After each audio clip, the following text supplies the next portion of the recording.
Hi guys, welcome back to News Daily.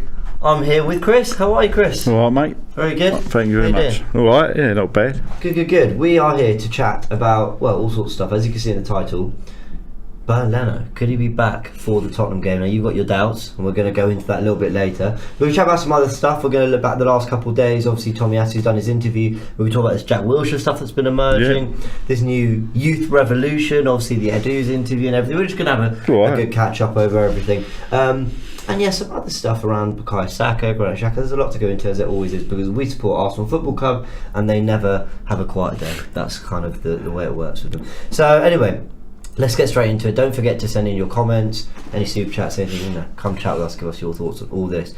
Before we go into the nuts and bolts, we're going to have sort of viewers joining us throughout the show. So we'll kind of leave the media topic just for a little bit. Let's talk about Jack Wilshere first. Because I touched on it with Robbie. He's basically been saying in interviews that he's going to potentially take up Arteta's offer of an invite to training. Arteta said the door's always open. And Wilshere said it could only be good for him to play around good players, to be in a team environment, all these things.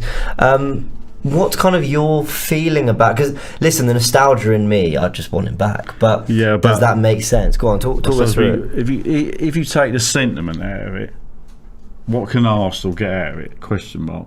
Yeah. And I'll tell you what they can get out of it. He could come back, play with the under-23s, and people like Charlie Patino, what he would learn of someone, and Omari Hudson, all the youth players. Yeah. I think he'd learn a lot. They would learn a lot. They would learn a lot out of it. And perhaps he could do his coaching badges. Well, that's what I was thinking. Do you know what I mean? Might be a job for him at Arsenal. Yeah. I don't think it's not sentiment, because there's no sentiment in football. Yeah. I mean, I would love to see it. Wouldn't it be great for him to walk on the pitch at the end? I think it'd be unbelievable. Play 20 games, hit a fantastic pass for Aubameyang against Spurs in the 89th minute. Yeah. But ain't going to happen. But for Arsenal, they could get a lot out of it themselves, and it helped the young players. Is there any chance? Now, I saw a great comment on one of our videos saying that Wilshere should look at what Santi Cazorla did. 2 years out of football, thought he was going to lose his foot at one point. Made a comeback and was unbelievable for Villarreal at an age where everyone wrote him off. He was 34, 35. He didn't get offered a new contract at Arsenal. He ended up at a club that he'd been at before and people felt was maybe a sentimental move. He proved everyone wrong. Could Jack Wilshere not do the same? Well, I pray that'd be fantastic. Yeah. But he'd have to prove himself to Arteta and all the medical staff, I should think. I'm looking at this Wilshere thing. I'm thinking, Jack, have one last crack at it. Go, bring Arteta. Yeah, say I'd love to train. It's more numbers. Arteta won't have a problem. No. And if he for a month he's at full fitness and he's looking sharp. Especially now that he ended the last game in that 4-3-3 with kind of Odegaard and Smith Rowe in central midfield. The kind of system Wilshere would have thrived in back in the day. If he starts training well and he's staying fit and he's looking up to scratch with everyone else, I just think it was a no-brainer. It is a no-brainer, isn't it? And everyone would benefit, including the young players. Yeah. Because I don't know if you know, there's been a lot of social media of Charlie Patino lately. Yeah, there has been. I don't know if you saw the goal he got against Man United. Yeah. But he's a quality footballer. We mustn't go over top before he's even kicked the ball. So it puts unfair pressure on him. Yeah. But he's a wonderful talent. So I've seen him live. He reminds me of Jack in that guile he has about him. And as I've not watched him lots and lots, but just pray to God he don't get the injuries from him. Right, that's the thing. Do you see Charlie Patino getting minutes this season? Yeah. I think he could be at least on the bench against Wimbledon. Yeah, he's an amazing talent, mate. Yeah, but there's a few others coming through. He's not the only one. Yeah, Amari Hutchinson looks a real player, doesn't he? And there's numerous others. So and that's where Jack. Can you imagine you got someone like Jack? There's a lot of overage players in those under 23 games. Yeah, I think. But I don't want to compare Peterborough with Arsenal, but apparently they've signed an overage player just to do that. Oh wow, okay. I think everyone benefits. Jack, Patino. Yeah, and I think Wilshere's at a stage where it's not like when he left us, or not so much when he left West Ham. When he left us, and there was a sense of, I've got to leave because I've got so much more to give to a club that wants to make it happen for me. Whereas now, it's really sad because Jack's one of my favourite ever Arsenal players, and he's left, and I think a lot of people are just thinking it's not for me. I don't know. I'm sure he probably has had offers. He's probably thinking I'm above this level. I can keep fit, and I know it's I'm one above of the that. great. It's got to be one of the most saddest stories. Yeah. I mean, that interview he done the other week in the Athletic. Yeah. Quite Really upset me. difficult. I mean, his whole career was there, wasn't it? And he got crippled by injury. It's awful. Yeah. It's very sad, actually. Yeah, relentless, and different injuries, and every season. Yeah. I remember we thought we had him back. Arsene Wenger's last season. That's right. Yeah. Wilshere started playing his best football again. That great goal against Chelsea on the half volley, and we thought, Jack's back. And I remember the commentary thinking, Jack really is back and all that.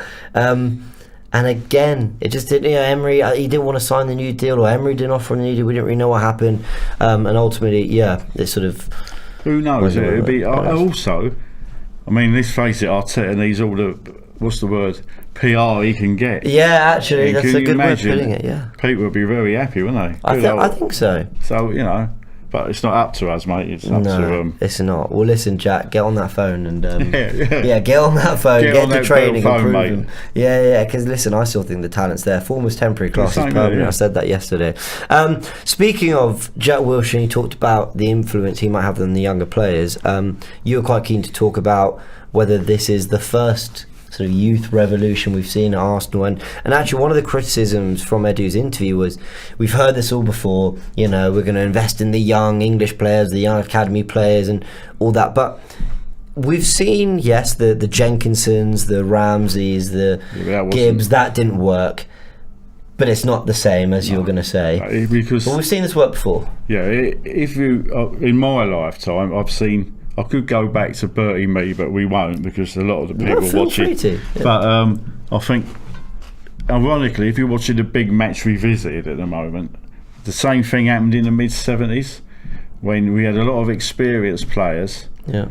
And at the same time, Brady, Stapleton, O'Leary, Ricks come through. But at that time, we nearly got relegated. And then sounds familiar. Okay, I'm kidding. And then obviously it happened under Don Howe and Jules Graham, when the Rocastles, Hayes, Queens, Mersons, Adams. But you didn't have that much. You didn't have 24 hours talk sport. You didn't have social media. There wasn't so much pressure. Yeah. So this is not what Arteta and Edu doing.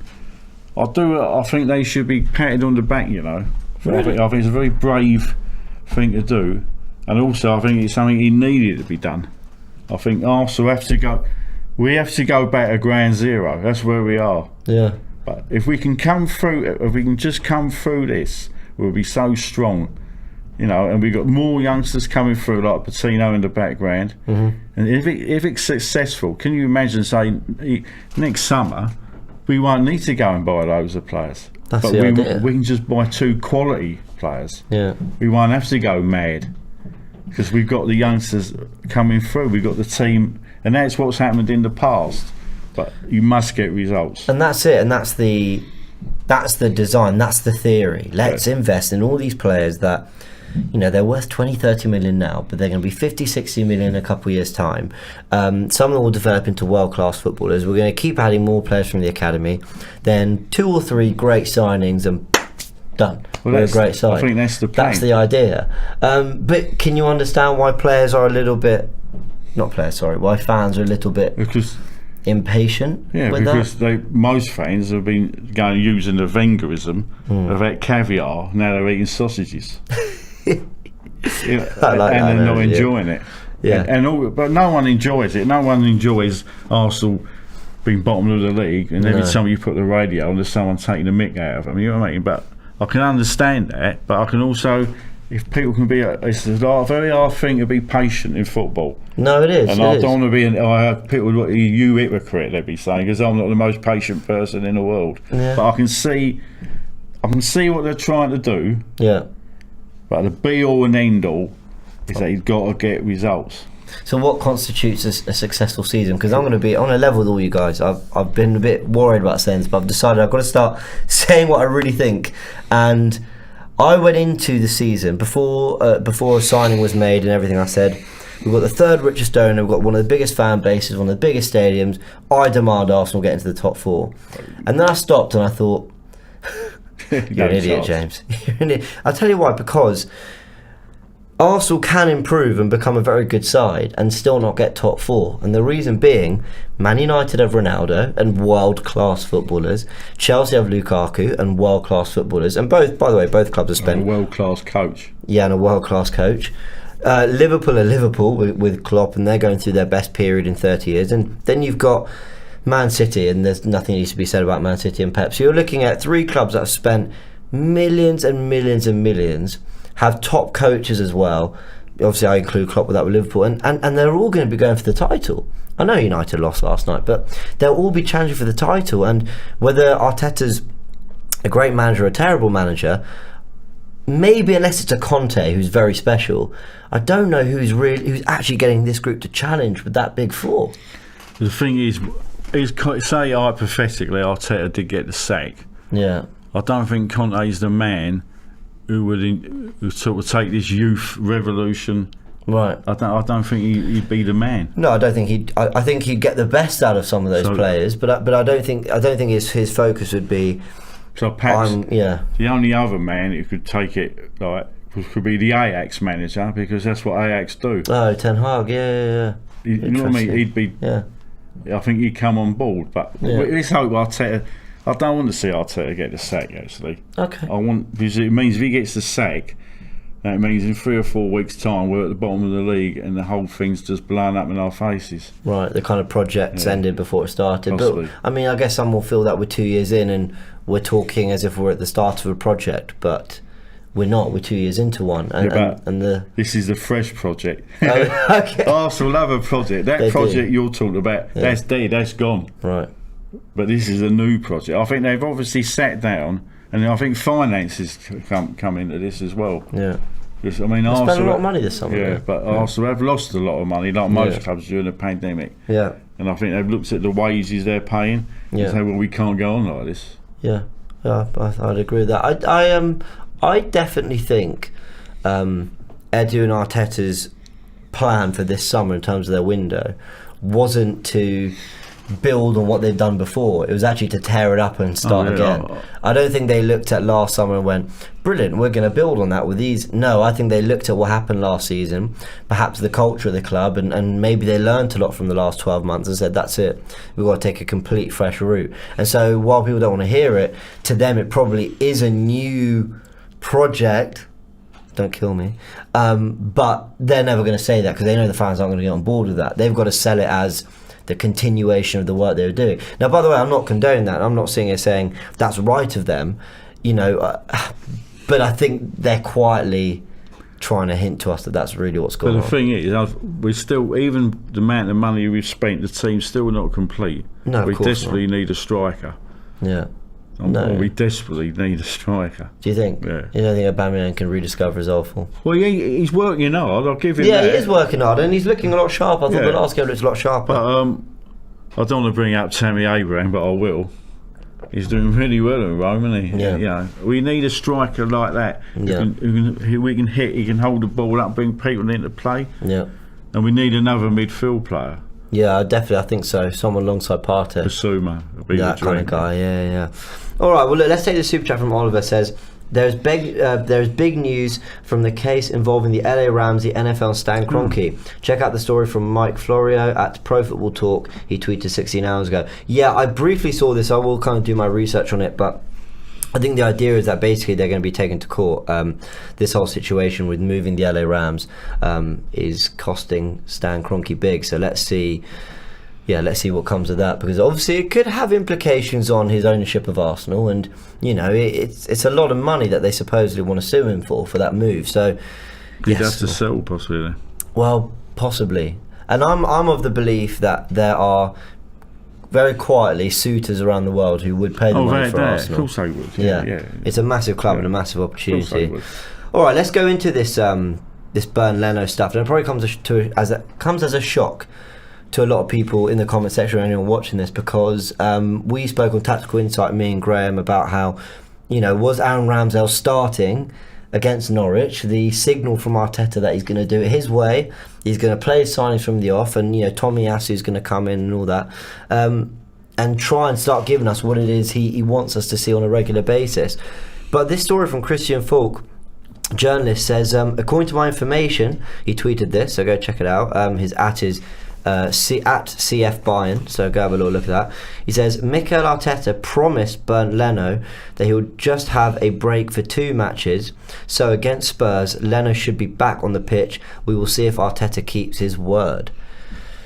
I mean, that, I've got my thoughts, but what's your reaction to that? I think that's rubbish.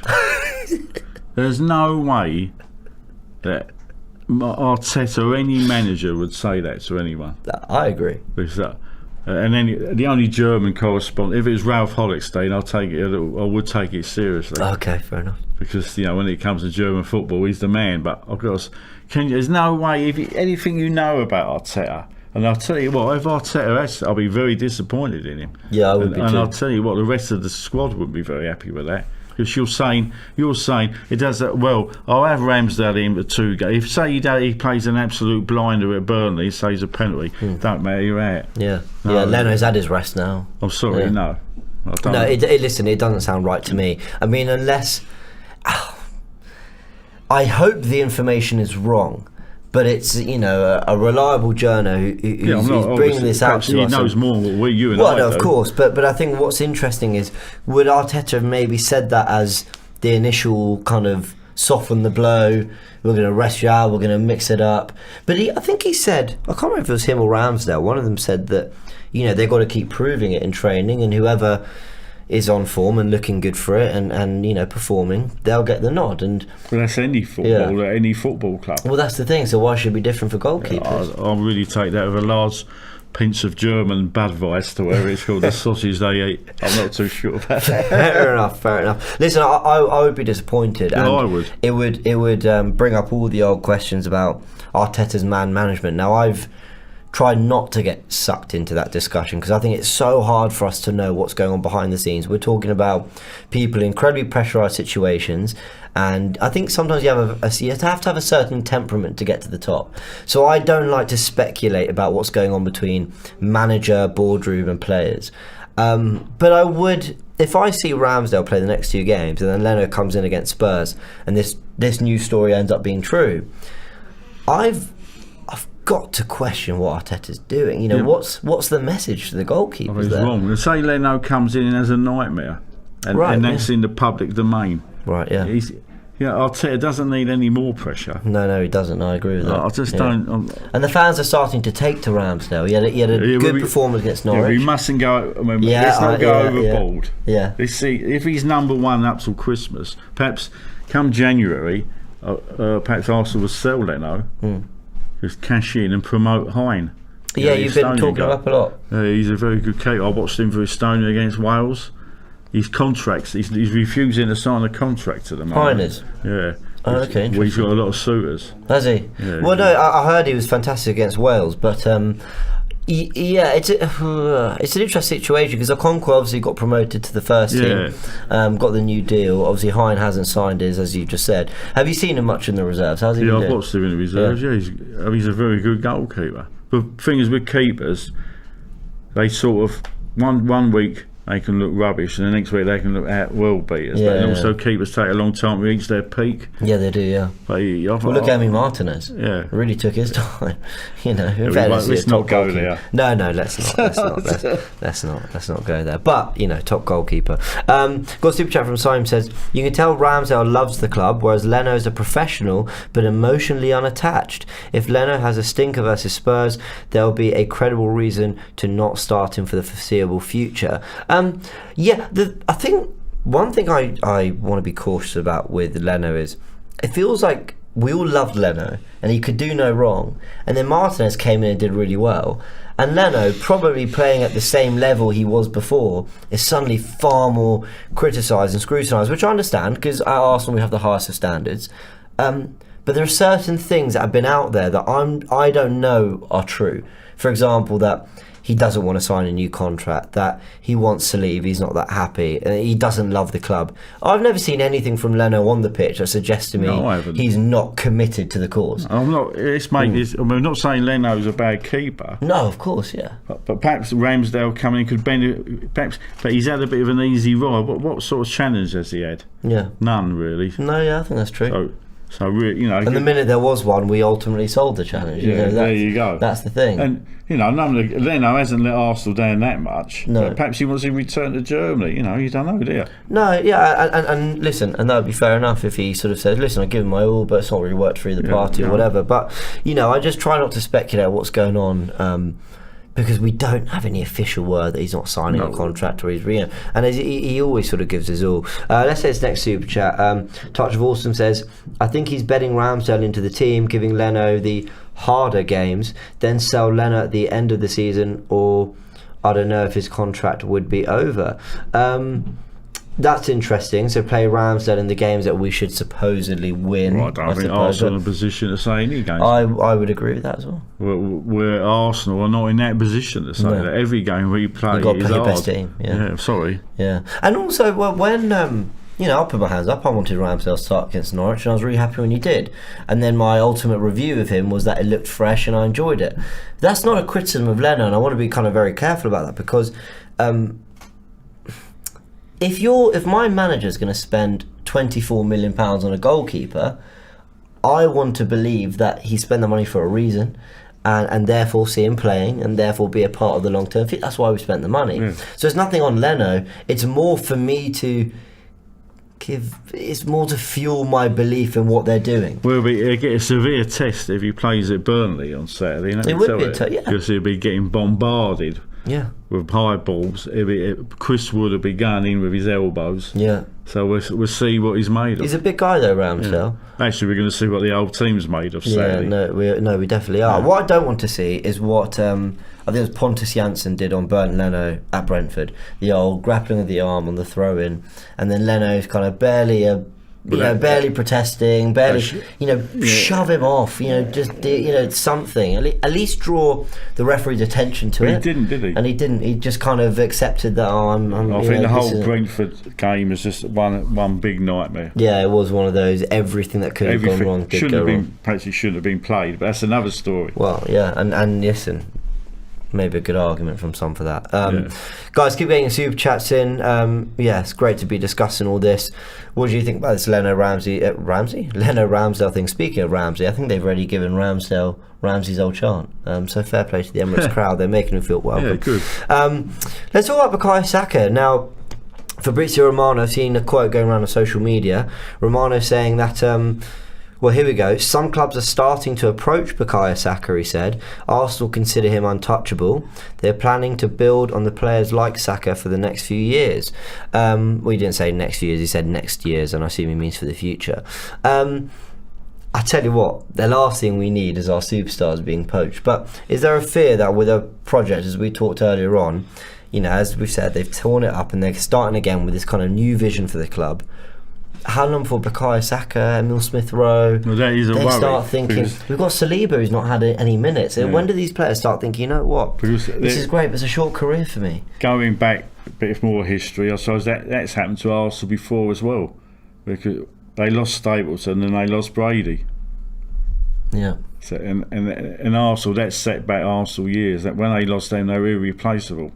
And we didn't, actually, I don't know if we ever did replace them. Do you fear that could happen this time? If we're not successful, it's a short career and all that. But all these people now, they be wanting. Yeah, of course they will. They want to move on. And also, if you're dangling £100 million in front of the Arsenal, and that's what it would take, wouldn't it? 100 million. If you're dangling big money in front of the Arsenal board, and say we're not in a very good financial state, they will ching. My sort of instinct on it is Arsenal need to be really clever about this.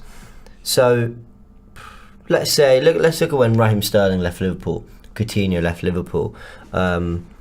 Riyad Mahrez left Leicester. A lot of these clubs used the money, reinvested wisely and improved.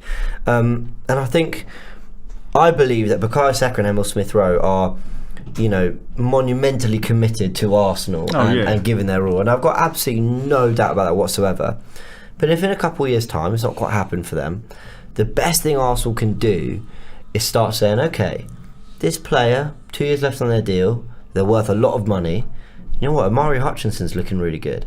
And then you start kind of preparing the next round. And you don't want to be a selling club, but you don't have to be.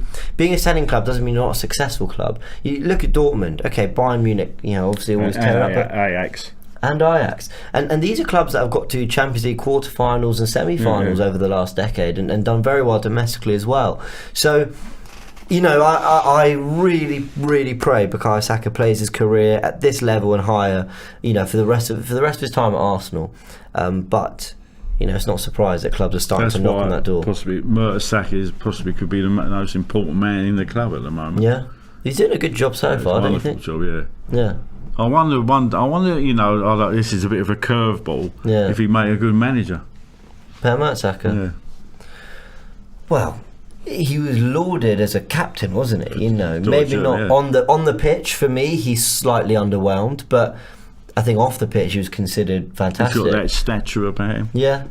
And also, he's got that Arsenal man look. Yeah. You know what I mean? Yeah, I get that. The experience, he's kind of, Listen, don't get me wrong. If Arteta were to lose his job one day, I'm not hoping it's Mertesacker who gets it. No, but I bet they'd turn to him as the caretaker. Do you think they would? Yeah, I think they would. But they have someone to hold the ship, to steer it through the choppy waters. I'm only putting it, it's a bit of a curveball, but... Well, listen, I think a good club plans for the future and plans for key people leaving and how they're going to deal with it. But I think there's also got to be an element of at what point do you turn around and say, okay, if Arteta were to go, we need to get Conte, we need to get Rodgers, we need to get someone who can take what's good foundations. Rodgers would be good with the youth. I think the youth sort of project. Yeah, I think Rodgers, I forgot about him. Yeah. But you take a lot of money to get out of Leicester. Yeah. Because let me tell you, Leicester are a very well-run club. Yeah, I agree. Nee says, stick a ridiculous high price on Saka and Smith Rowe and make it a club-changing price, like 300 million. People might pay it, though. I mean, imagine that. Obviously, Kieran says Dortmund haven't won anything either. That's not true. Listen, they won the Bundesliga, the Champions League finals. Yeah. And they've run Bayern Munich close. Yeah, they're always challenging. Yeah. Agreed. Yeah. Listen, let's just hope it doesn't happen with Bukayo Saka. I hope he stays. But it's about planning for it. Now, Chris, me and you have never chatted about Granit Xhaka. Here we go. He's back in training. Now, we reported yesterday on News Daily that he did his isolation. He's come back, and then obviously it looks like today was his first training session. What's your kind of feelings about where we go from now with Granit? He's Marmite, isn't he? Yeah. You either love him or you hate him. But he doesn't do himself any favours. I mean, but being fair to him, that tackle he got sent off, I've seen, since that game, I can name another 6 occasions where I've seen the same tackles and nothing's happened. So his reputation does go before him. Yeah, 100% does. And I'm not happy he hasn't been he's not taking the vaccine. But that, I suppose, we don't want to get into that. That's down to personal choice. But you either love him or you hate him. I'm in between. Okay, fair enough. Yeah, I don't think he's as bad as people make out. He's not. I mean, he's not great. I'm trying to think of a player from the past that I can compare him with. Possibly for the older viewer, someone like David Price. Okay. He's the same sort of player. Okay. But I mean, there are rumours that Arsenal still might sell him in January. Really? Yeah, I saw that. Oh wow, no, I hadn't seen that. He signed a new contract, but weird. When he signed his new contract, there was nothing on the website, though, was there? There was no picture of him signing it with nothing on social media. So were Arsenal embarrassed that he signed a new contract? I don't think that set a good look. I don't think it was a good look. I think they knew how the fans were really feeling about it. There's a person who sits behind me. He actually hates him. Really? I mean, whole game. Granit this, Granit that, it sends me over the edge. I think you've got to have an happy medium. Because there's sometimes he's really put in a shift for us, hasn't he? Yeah. When he played it left back last season. Yeah. But he's got this thing about him. Just when you think people are getting to love him, they do something really stupid and turns the crowd on him again. Yeah. So, my feeling's always been with Granit that he... they're absolutely redeemable qualities, but I've always felt that the negatives outweigh the positives. So, if he left, I wouldn't be crying. No. Yeah. And if he left, and I got £20 million for him. Yeah. Right. I'm not one of these fans that go over the top about him. I got when they go home, they throw darts at him in their bedroom. I think, Who's doing that? Imagine that. Imagine having the time to go back and throw darts at a wall. But some people, I bet they do. Everyone's got their coping mechanisms, I suppose. But he's back in training, and this is very interesting now because Lekong has played really well in midfield. Maitland-Niles I thought looked very decent. Partey's undroppable. He's the one that's got to start. And now we've seen a 4-3-3 with Odegaard and Smith Rowe in midfield with Partey. So when does Xhaka get his place back immediately for the North London derby? He's another. I'm not too sure he does. He could be on the bench. He might have to fight for his place. But then that might do him the world of good as well. Maybe. Do you know what I mean? No, absolutely. But I feel like this is one of Arteta's... You know when Arteta says non-negotiables, I actually think he was talking about a couple players. Because it feels like it's non-negotiable. Xhaka's going to play. And I thought that about Leno, but actually he did. I wonder if Arteta's had a bit of... we're talking... I don't know what he said at the weekend. He said the last 15 days... have been the greatest 15 days in my career. He did say that. And I thought, that's a very weird thing to say. So I wonder if he's looked at himself. I wonder if he's listened to his coaching staff. Because I think before that, he totally ignored them. I wonder if they've said to him, look, Mikel, if you want to save your job, you've got to start listening to us. Yeah. Do you know what I mean? Perhaps that's what he meant. And perhaps Xhaka may not be...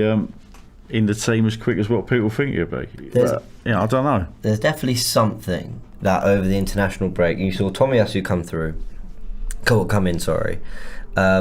Then the weird quotes about the last 10 days have been the best 15 days of my career.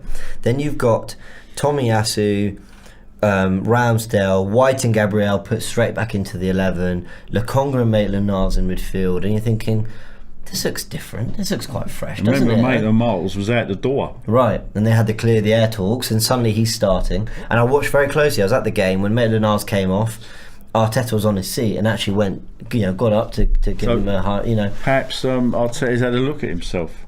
Maybe I'd like him to, because I felt stubbornness was one of the biggest things in his way. Actually, perhaps winning the FA Cup didn't do him any favours. Perhaps he got a bit ahead of himself. Maybe.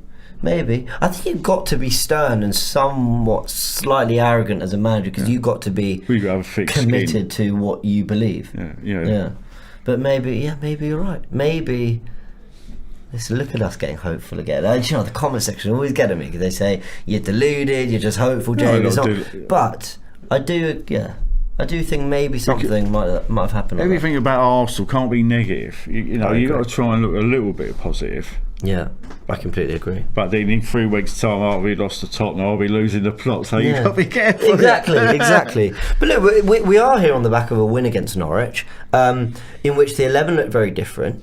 A lot of the decisions in the 11 didn't have to be made. For example, Partey didn't start because he's just back from injury, but Gabriel did, so he didn't have to start Gabriel. No. He didn't have to start Ramsdale. I think people have understood. I thought everyone was a little bit on it. I know I was. And I was such a relief when that goal went in. Yeah, it was. You could feel the crowd being right on edge. Yeah. But the roar that greeted that goal was fantastic. And I've got to say, there's a lot of... I think Arsenal fans might have got... The people in the stadium... You know what I was saying, Arsenal now at level... We're at ground zero, Arsenal. Yeah.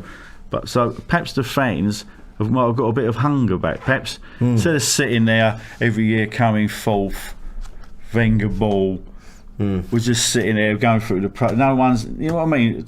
Reading their phones while the game's going on. But suddenly, people are hungry again. Yeah. Perhaps it's giving the fans a jolt. Yeah. You know what I mean? You got your hunger. Perhaps the fans have got their hunger back. And you know what, Chris? I really like the way you put that, because I sense that too. When I was at the ground, and Tim Stillman summed it up perfectly on Twitter. He said, "Why is there this sort of this impression that the Emirates is like this cauldron of hate, and we go there disappointed until the goals go in, and then we're happy." Yeah, that's the top sport media. Right, it is, and it all fuels it. But I'm with you. The Emirates I wasn't at the Emirates of the Chelsea game, but supposedly it was fantastic.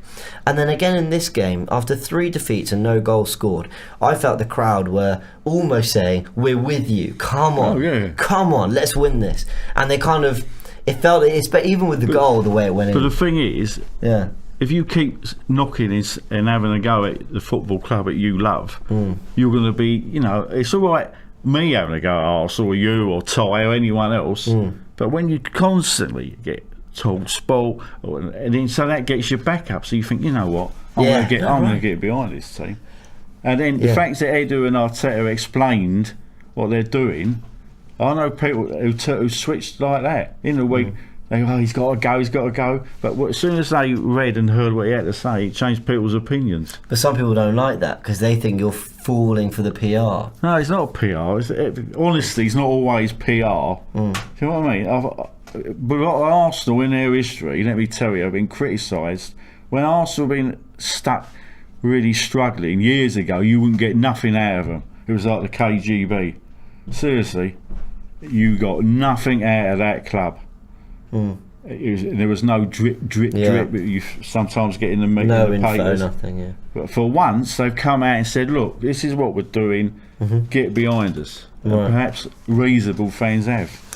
Perhaps, and I really like what you said about almost. It's one thing when we criticise it, and us as a Arsenal community, we feel annoyed. But when you hear the pundits constantly slagging us off, and pundits who sometimes talk absolute crap. I won't name them because I don't want you to get sued. Thank you, Chris. But you get people who are really rival fans, and then you stop and you go, hold on, I've been critical, but we were missing 6 key players here, and you're acting like we turn up with our first team and got battered. We did, but maybe not without our first. And you stop and you just think, listen, we have a right to be disappointed. We've seen this for a long time, but your reflection isn't fair necessarily, and you almost get defensive. And you turn up to the Emirates, you play Norwich, and you think, right, new team, almost a brand new 11. Go out and show them what you can do. And I definitely think that was within the Arsenal. Hunger in the crowd. Yeah. And look at Arsenal. I think are taking sold out Burnley away. This people are still turning up the away games. There you go. And I think the Tottenham game is going to be a right cauldron. I can't wait for that. I think that's going to be fantastic. Especially if we beat Burnley. If they lose to Chelsea. Imagine that. If we beat Burnley and we go into that, because if they lose to Chelsea and we beat Burnley, we're a win from going above him, or at least level, because there's no goal difference, and we did get destroyed by City. But that starts to look quite interesting, that tie. Let's see. We've got to beat Burnley first. How are you feeling for that game? I'm not nervous. I'll tell you what I'm nervous about. I'm nervous about the referee. I'm nervous about some of the tackles I expect to be going in on some of our players. Yeah. And I think Arteta's got to pick a team. It's going to... Funny enough, I would have had Xhaka playing against Burnley. Right. But we cost us twice against Burnley. Yeah, well, no, but I think we might need to see people on the pitch at Burnley who can look after themselves. Let's put it that way. And who I mean, Partey. You know what's going to happen in the first 15 to 20 minutes. Well, Tarkowski's challenge on Richarlison was wild. It's the same referee sent Xhaka off. And that is the incredible thing, that these decisions aren't being looked at by the refs. Yeah. So I was happy with Xhaka's being a red card, and wasn't happy with Xhaka. But when I looked at it back, I said, because he's lunging, his 2 foot off the ground, and it's an action you're not allowed to perform. But ultimately, he did get the ball. But I overlooked that and said, no, it's a red card because you know the illegal action. In Burnley's last home game at Turf Moor, there was a worse tackle than Xhaka. I don't know who it was against. And the bloke didn't get a card. Right. But you know what's going to happen Saturday. First 15, 20 minutes, it's going to be like... it's going to be like the Battle of the Somme, isn't it? They'll make it awkward. And they've not had a great start, and Sean Dyche will demand a response. So, it's going to be tricky. Am I looking forward to it? I suppose I am, because it's Arsenal, isn't it? But I do think it's going to be tricky. Let's get into the super chat from Simon. Says, with Saka, I don't think we'll sell him like we didn't sell Smith Rowe, or else we might as well sack Mikel and flip the project on its ear. Also, I reckon Saliba will be recalled once we're in more competitions. What's your feeling on the whole Saliba thing? I think I don't think Arteta rates him. That's what. But he's doing well in France, isn't he? He is doing well in France. I wouldn't be surprised if we cashed in on him. Really? Yeah. All depends if Arteta's still manager. What are the chances of making a profit? Well, I think 27 million. I think we spent. I think you might get your money back. And he was doing. You might do, yeah. 2 years left. You could maybe get 27 It's one of the weirdest transfers in my Arsenal supporting life. Yeah. It's not as bad as the Kenny Sansom, Clive Allen. Right, I wouldn't remember that one. Yeah. But, well, we signed Clive Allen. He played one pre-season friendly, and we swapped it.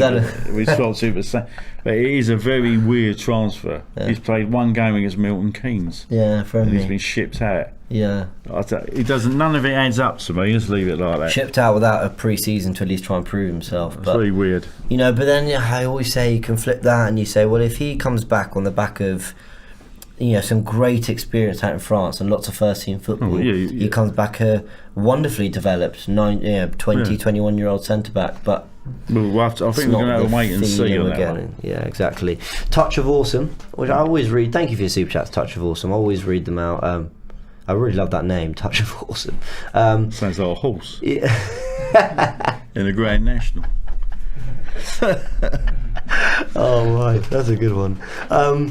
Xhaka is always going to be the main part of the midfield. Mikel loves him too much. Yeah, I kind of think there's some truth in that. He does love him. He does love him. But then maybe, as you said, this is the moment where he decides, I've looked at myself in the mirror, I've heard what everyone's saying, and I've got to sort of change my ways a little bit, maybe. Who knows? Mode says, would you start Aubameyang or Lacazette in the Burnley game? Who would you go for? Aubameyang. So well done. Let me think about that. I think Lacazette. No, actually... that's a very good question, that is. Because Aubameyang played against them last season and scored actually, I've no, because they're two centre-halves, so physical, but they do lack a bit of pace. Perhaps I'll start Alba and say we was in nick a 1-0 and bring Lacazette on later on in the game to sort of take a bit of pressure off. Thing is, he's getting ignored, Lacazette, though, isn't he? He's not really. He is a little bit, and I like Lacazette. I thought he actually had a decent season last year for a player who's in and out and ultimately constantly being asked to drop into midfield. I thought he did all right, and his goal return was okay. I mean, it wasn't nothing to shout home about, but it was fine. Perhaps that Wimbledon game, I think that could become an interesting fixture, that Wimbledon League Cup. Well, yeah, to see who kind of comes back in and who's getting the minutes. Balogun, did he get a run out? Yeah, but you'd think so. Well, Aubameyang has got. I think he's got 3-3 against 3-3 at Turf Moor, because you think he scored in the final day of Emery's first season. That's right. We just missed out on Champions League football and we won 3-1. I think Nketiah got the other, so he scored 2, won the Golden Boot. He scored an own goal at the Emirates last season. He did. Oh my God, he always scores against Burnley. Well, he scores in Burnley fixtures. Yeah. Scored an own goal at the Emirates, and then he scored at Burnley. Maybe still lost. We drew 1-1 at Burnley. But it was a terrible penalty decision. Yes, should have been a penalty. We hit the post. We did all sorts. Right, yeah. So we do owe them. Wasn't there we were given a penalty and they sent off Eric Peters, I think, only to then rescind it because they realised it was... Yeah, whatever. That was actually quite a good game. There was total uproar about it, yeah. Yeah, we were unfortunate not to win that game, I remember that. Alright guys, we're coming to the sort of last 10 minutes of the show, so guys, get in your super chats, any comments, anything you want to chat to us about, let us know. We're going to go into Takahiro Tomiyasu's first interview with the club. We watched it before coming on air here. Just some stuff, I've written some notes about the things I kind of like the most, but it was a short interview. He was asked all the generic stuff you expect him to be asked, but what did you make of his debut, his first interview? He was outstanding. He looked good, didn't he? Yeah, he looked really good. He looks very competitive. Yeah. I'll have him at Burnley. I don't think people taking no liberties with him. But I thought he was very respectful, and he came very much to the Arsenal big club. So that obviously with a Japanese player might be a bit of Arsene Wenger influence, because remember Wenger was in Japan, and perhaps Arsenal might have a lot of interest in Japan. I don't know. But he said we're a worldwide club. He said all the nice things. Yeah. But he looks a good quality player. He does. He looks a very complete fullback. The height's there, wins his aerial duels. I'm glad we got him and not the one that went to Tottenham. It was Sahar. Yeah, we were having run rings around him. Yeah, he did. He tore him apart. Listen, a lot of fullbacks are going to get torn apart by Zaha this season. I'm glad I brought him up. I'll definitely be revisiting that. Would you? I'd buy him. Really? That's one of the things that Emery got wrong. We'll never know what happened there, will we? We ended up with Pepe. Emery said he wanted him, funnily enough. Yeah. I think Zaha's a really good player. Yeah, I've always liked him a lot, and I've kind of always thought you put even more quality around him, he would shine. Real handful. Being a little bit fair to Pepe, I thought he put a good shift in. He did, yeah. He did. He looks the player most likely to score when we go forward. There's something about when he cuts inside, you think he's going to get a shot away here, and he when he's in the mood, he's hard to stop. But the trouble is, we created 30 chances, only 6 on target. Yeah. It's not good enough. No, it's not. But what does that tell you? Maybe they're trying to get shots off early. Maybe they're trying to not. What it tells me, we need a forward. yeah, fair enough. Yeah, Aubameyang had a few chances, didn't he, in that game? But we got somewhere. There's got to be a forward somewhere on this planet who can do Arsenal a job. Calvert-Lewin. Yeah, possibly. Not bad. Because they bought Rondon, but I couldn't see it. Would Everton sell him? I'm not, unless he's fallen out with Rafa. I'm not too sure. No, I can't see that being the case. And I they think don't need money, Everton, do they? Yeah. Because they're well backed. Yeah, true. But I think financial fair play. I don't know. I've read some rumours that financial fair play might have been a bit. He would be a wonderful player. Yeah, for it Arsenal. bad. Really would not be bad. So back to the Tomiyasu interview. Some things I really enjoyed. He said he's good with both feet. Yeah.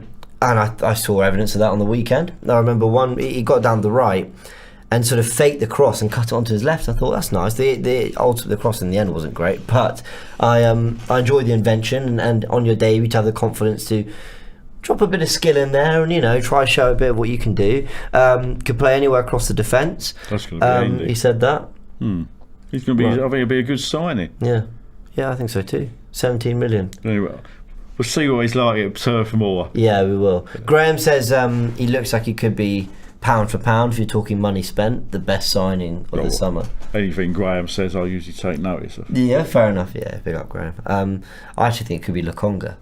For the money for 15, 20 million they or all whatever. could be, Yeah, that's the thing. They're all in that weird, they cost a lot, but it's not, They cost a lot relatively, but not when you're Chelsea throwing at £97 million of Lukaku. It's not a lot really. No, that's a very good point. The other thing he said is that he'd play wherever he's asked, even as a striker. That's what you want. You want attitude. That's wonderful. Yeah. Well, the attitude I saw on the weekend seemed spot on. Wanted to win all his duels, very physical, looked confident, worked hard, just looked to... I think there was one foul, no rolling around, kind of gets up, gets on with it, and I like him. I like his attitude, his kind of approach. It was a debut, it was Norwich, and if I had a pound for every time on this channel someone said, it's only Norwich, we know, but they're a Premier League side, and we had to beat them, and we did. If we hadn't beat them, imagine the crap it would have hit the fan. I couldn't agree more. Simon with the super chat says, Aubameyang could start left wing and Lacazette up front with Pepe on the right. Then Laka could drop deep to let Oba and Pepe play more narrow, similar to what Firmino does for Salah and Mane. Yeah. I would drop Saka based on form. What do you think of that? I wouldn't drop. I think the days of dropping players is horses for courses. Yeah. I wouldn't drop Saka, but I wouldn't be adverse to leaving him on the bench. Yes. Because I'm thinking what I'm going to be up against. And the last thing I want to see is some skiving tackle put Xhaka out for 6 months. Yeah, I agree. Although I almost think there's one player who could handle it. It's Saka. Well, he's so strong. Grant Hanley tried to, But remember, he has been playing a lot of football. Yeah, he has. And then remember the Arsene Wenger was going about the red zone. Yeah, I remember all that. And I wonder they're kind of on the brink of injury as well. I wonder if Saka. I mean, actually, that's quite a good point. I think Xhaka could do with a rest, actually. Well, then you're talking about maybe Martinelli coming in, or I wouldn't play him at Smith Rowe on the left. I wouldn't play him at Burnley, not Martinelli. No, his injury records. Martinelli, I just wish he could. When I look at him and I look at Greenwood at Man United, Martinelli's stopped and Greenwood's gone whoosh. Right. But he's had bad injuries, hasn't he? And he's not been selected, which don't help. Yeah, Arteta's not really favoured him too much. He's kind of been slowly bringing him in. And here's me saying we need a forward, but he could be the answer. Yeah. But he ain't going to be the answer if you don't get a chance. No, listen, I agree with that. Mode says, start Aubameyang on the left with Laka up top, Pepe right wing, so there's someone else who agrees. Puck says, Dominic Calvert-Lewin is not the way forward. He thinks we should look at Isaac, Alexander Isaac, Lautaro Martinez, and Dusan Vlahovic as well. I do like Isaac. Yeah, he looks a real player. He reminds me of. He's the sort of player you could get actually. You think from Sociedad? In January, if I was to sell Leno, Lacazette, and who else? Xhaka. Yeah. And I'll replace him with Basuma and Isaac, I think we've done well. Well, I'd be saying that that's a team that should be maybe not getting top four, but definitely getting near it, and then it's all eyes on the manager. Yeah. And I feel it kind of is anyway, because 150 million was spent this summer, and Arteta was back. So whether it's a project youth and a long-term vision and all that, something needs to start happening immediately. Something that Arsenal can grab onto, because the most frustrating thing is that the football's not even been there. I think it's one thing losing games. If you lose to Chelsea because they just outplayed you and they got better players, but ultimately you gave them a good go and you created chances and you got the crowd off their feet, that's different. But the manner of the Chelsea defeat wasn't that. No, you got tactically at fault, didn't he? I'm afraid. Yeah, he did. Yeah, massively tactically, I thought. But that's what we were saying. Perhaps he sat down in the darkened room in the last 15 days and he's had a good look at himself. But it's up to him, because if he doesn't improve, we can sit here and talk all day. He'll be out of a job. Yeah, I completely agree. All right, guys, we're sort of coming towards the end of the show. Chris, thank you so much for joining. But I want to get your final thoughts ahead of Burnley. Yeah. What are you feeling prediction-wise? What were you expecting? Actually, let me ask, what are you expecting from Arsenal? I don't necessarily need a result, but are you just hoping we go in, gritty performance and come out with a win somehow, however it comes, or do you need to see a bit more than that? Do you need to be entertained? No, I'll tell you what I want. I want a 1-0. I want a Sean Dyche 1-0. Yeah, I want hard. I want to see the Arsenal battle. I want to see them defend. Yeah. And they are going to have to defend, and they're going to have to stand up as well. I want to see them show some character, because you're going to need that at Burnley. And I'd love to beat them 1-0, so that wind Dyche right up. Yeah. And also a show, that perhaps the players are playing for the manager as well. Yeah. So I think that'd be good. Is there anything that suggests to you that they're not? No, I'm not. I thought they all put a good shift in, didn't they, against Norwich? Against City, I worried that I thought, oh no. I think they threw the towel in. Yeah. Slightly different to not playing for the manager, I suppose. Yeah. I think their heads went. Yeah, I think that's probably true. Once the red card as well, they thought we didn't have a. But remember, a lot of these players, Smith Rowe, Saka, Tierney, they all, when they talk about Arteta, they don't rubbish him. They all say, "I owe my career to him." Yeah. And remember, the new players have come in. They got to like Arteta because he's been on the phone to them trying to buy them. So you know what I mean. And a lot of players that have supposedly brought into this project. So, listen, it's been great chatting about it. Hopefully we're going to get that win. This is my last appearance on News Daily for the week, but I think it's Turkish. We'll be back tomorrow with Dan Potts, so do go check that out, and all sorts of content will be coming out on AFTV as well. Chris, we'll see you next week. Yeah, thank you so much for joining. And do you know what? You've changed my perspective on some things today, and I've liked it. You've given me a different way of viewing it. And we've even talked about the wartime Arsenal. Oh God, we were having some great chats like before about wartime Arsenal and everything. And you know what? It does put things into perspective, to be fair. But always great to chat about these things. So yeah, thank you for joining. As always, all the preview and stuff coming out ahead of Burnley starts tomorrow and Friday as well coming out, and then Matchday Live on the Saturday where you got the build up. Good Morning Arsenal, all that coming this week. So stay tuned. Arsenal have another big 3 points to collect. Thank you, like and subscribe, and we'll see you soon.